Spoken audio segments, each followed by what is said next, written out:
Hello दोस्तों, स्वागत है आपका हमारे चैनल पर। मनोज एक सिविल इंजीनियर है। उसने 12th के बाद 3 साल का ड्रॉप लिया था। उसके साथ कुछ ऐसा हुआ था जिस कारण से उसे स्कूल बदलना पड़ा, साथ ही उसे इन बातों से उभरने के लिए काफ़ी समय लग गया। उसके साथ के मित्र अभी तक नौकरी लग चुके थे और वो अभी नौकरी के लिए भटक रहा था। मनोज ने सिविल इंजीनियर कंप्लीट कर ली है। मनोज अब नौकरी के लिए एक कंस्ट्रक्शन कंपनी के ऑफिस में जाता है। जैसा कि आजकल हाल है, नौकरी के लिए बाहर काफ़ी लोग आए हैं। मनोज अपने नंबर का इंतजार कर रहा होता है। कुछ घंटों के बाद मनोज का नंबर आता है। वो अंदर इंटरव्यू के लिए जाता है। इंटरव्यू लेने के अंदर केवल एक ही यंग लड़की है, रिया। रिया ने मनोज को आते भी नहीं देखा। वो फाइल में बिजी है और कुछ ड्राइंग देख रही है। फिर कुछ देर बाद वो मनोज को बिना देखे ही उसकी फाइल देखती है। मनोज ने रिया को पहचान लिया। वो थोड़ा सा घबरा गया और उठकर जाना चाहता है, लेकिन फिर वो हिम्मत करके वहीं बैठा रहता है। जेब में से रुमाल निकालकर अपना पसीना पोंछता है। रिया को ये सब दिखाई देता है। वो मनोज को कहती है, घबराने की जरूरत नहीं है, आप रिलैक्स रहिए, आराम से, आप चाहे तो पानी पी सकते हैं। वो मनोज का सीवी देखती है। मनोज के सीवी से उसे पता चल जाता है कि मनोज ने स्कूल के बाद ड्रॉप लिया है। वो मनोज से पूछ लेती है, रिया आपने ड्रॉप क्यों लिया था? मनोज आपकी वजह से। ये सुनकर रिया ऊपर मुंह करके मनोज को देखती है। रिया सॉरी, क्या बोला आपने? मनोज हाँ, आपने सही सुना, मैंने ड्रॉप आपकी वजह से लिया था। रिया को मनोज की बात सुनकर थोड़ा गुस्सा आता है। रिया, या तो आपको कुछ गलत फहमी हो रही है या आप मजाक कर रहे हैं। मनोज मुस्कुराते, नहीं, मुझे कोई गलतफहमी नहीं हुई है, मैं अपनी लाइफ में पीछे आपके कारण ही रहा हूँ। रिया का सब्र अब टूट जाता है। वो मनोज की फाइल को फेंक देती है और बोलती है, रिया, तो आप जैसे लोगों को शर्म नहीं आती क्या? जहाँ लड़की देखी वही फ्लर्ट करना शुरू कर देते हैं। आप कहाँ आए हैं, आपको पता है? आप नौकरी मांगने आए हैं और इस तरह से बदतमीजी कर रहे हैं। मनोज, तुम्हारा कसूर नहीं है। उस घटना के बाद मेरा चेहरा पूरा बदल गया है। मैं खुद अपने आप को नहीं पहचान पाता, तो कोई मुझे क्या पहचानेगा? रिया एक बार फिर मनोज को गौर से देखती है और फिर कुछ समय सोचने के बाद, रिया, मुझे लगता है आपको कुछ गलतफहमी हुई है, आप प्लीज अभी जाइए, आपको यहाँ से कॉल आ जाएगा। मनोज, तुम झूठी हो, मुझे पता है तुम कॉल नहीं करोगी। रिया को झूठी सुनकर बहुत ज्यादा गुस्सा आता है।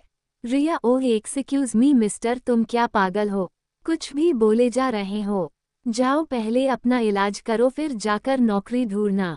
मनोज, ठीक है, मैं चला जाऊंगा, लेकिन मेरा सीवी आप अच्छे से देखिए, शायद आपको कुछ याद आ जाए।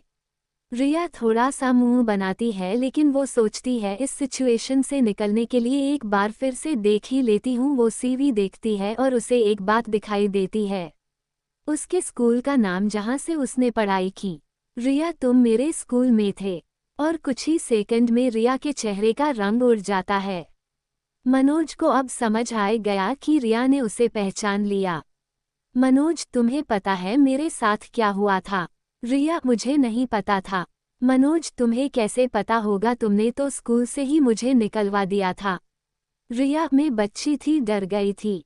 मनोज, बच्चा तो मैं भी था, ये तुम्हारे समझ क्यों नहीं आया? रिया के पास इन बातों का कोई जवाब नहीं था।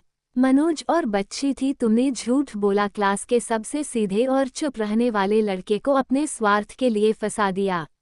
रिया अब सिर झुकाकर सिर्फ उसकी बातें सुन रही है। मनोज, मुझे उस साल एग्जाम नहीं देने दिया गया, क्यों? क्योंकि तुमने मुझे फंसा दिया। रिया, सॉरी, मुझे नहीं पता था कि बात इतनी बढ़ जाएगी, मुझे लगा था वो सिर्फ वार्निंग देकर तुम्हें वापस क्लास में भेज देंगे, लेकिन तुम भी उनसे बहस कर रहे थे, सॉरी बोल देते, वो छोड़ देते। मनोज, गलती तुम्हारी थी और सॉरी मैं क्यों बोलता, तुम भी उस समय बोल सकती थी कि तुम्हें वो लेटर मैंने नहीं, कबीर ने लिखा था।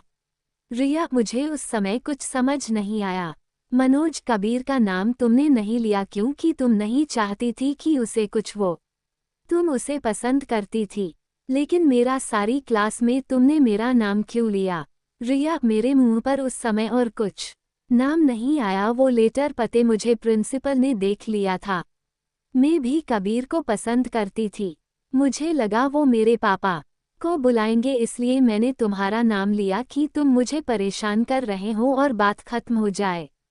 मनोज, लेकिन बात तुम्हारे लिए तो खत्म हो गई, मेरे लिए शुरू हो गई, और इसके बाद मेरे घर वाले क्या सोचेंगे ये तुमने नहीं सोचा, तुम तो निकल गई। मुझे स्कूल से निकलना पड़ा। रिया, मैं बुरी नहीं हूँ, उस समय में कुछ समझ नहीं पाए, आखिरी में नासमझ ही तो थी। मनोज, तुम अभी भी झूठ बोल रही हो। रिया, मैंने उसके बाद कितने दिनों तक तुम्हें सॉरी बोला है। उसके बाद कबीर से भी मैंने बात नहीं की। मैं यही सोच रही थी कि तुम मुझे मिलो और मैं तुम्हें सॉरी बोल सकूं। मैं तुम्हारे लिए कुछ कर सकती हूँ, प्लीज चाहो तो यह नौकरी। मनोज, ओ प्लीज आप रहने दो, जहाँ तुम नौकरी दे रही हो वहाँ कुछ ना कुछ झूठ तो होगा। रिया, ऐसा नहीं है, वो सिर्फ एक गलती थी। मनोज अपनी फाइल उठाकर दरवाजे के तरफ जाने लगता है, फिर एक बार पलटकर रिया को देखकर बोलता है, मनोज, हो सके तो अब अपनी गलती की सजा किसी दूसरे को मत देना। रिया मनोज की बात सुनकर अपनी चेयर पर आंख बंद करके बैठ जाती है। तो दोस्तों, ये कहानी आपको कैसी लगी हमें कमेंट करके जरूर बताएं और इस कहानी को अपने दोस्तों के साथ शेयर जरूर करें। धन्यवाद।